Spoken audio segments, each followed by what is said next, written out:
আন্তর্জাতিক টি-20 থেকে বিদায় মিচেল স্টার্কের ক্রিকেট দুনিয়ার জন্য এটা শুধু শোক সংবাদই নয়, এক বিশাল শূন্যতার ছোঁয়া। ভক্তদের জন্য সময়টা খারাপই যাচ্ছে, একে একে হারিয়ে যাচ্ছে তরুণ বয়সের অনুপ্রেরণারা।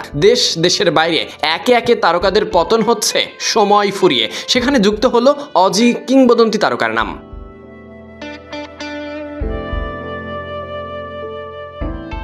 তিনি ছিলেন আগুন ঝরা। ইনি তো দেশ বিদেশের তরুণ ক্রিকেটারদের অনুপ্রেরণা।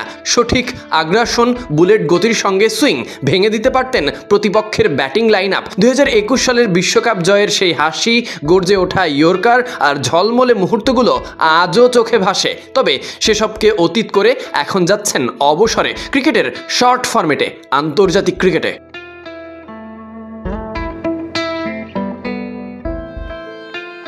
মিচেল স্টার্ক নামটা মনে রাখার মতোই। 35 বছর বয়সী এই ওজি পেসার হয়তো বল হাতে আর নামবেন না টি-20 রঙিন মঞ্চে, কিন্তু তার ফেলে যাওয়া স্মৃতিগুলো ভক্তদের হৃদয়ে বেঁচে থাকবে বহুদিন ধরে।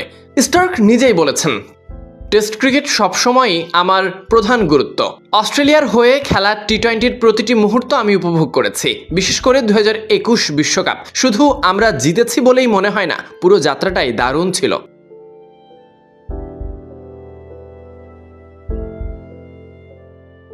দল ও নিজের সম্মানজনক ভবিষ্যৎ নিয়ে স্টার্ক বলেন, ভারতের বিপক্ষে তাদের মাঠে টেস্ট সফর, অ্যাশেজ এবং 2027 সালের ওয়ানডে বিশ্বকাপের দিকে তাকিয়ে আমি মনে করি এই অভিযানের জন্য সতেজ, ফিট এবং আমার সেরাটা ধরে রাখার জন্য এটাই আমার সেরা সময়। আমার অবসরের পর বোলিং গ্রুপটা টি-20 বিশ্বকাপের প্রস্তুতির জন্য পর্যাপ্ত সময় পাবে।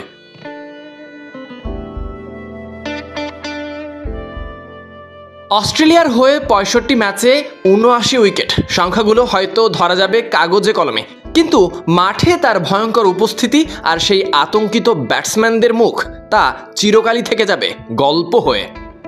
Sadiq Ahmed, Sunny, BD cric time.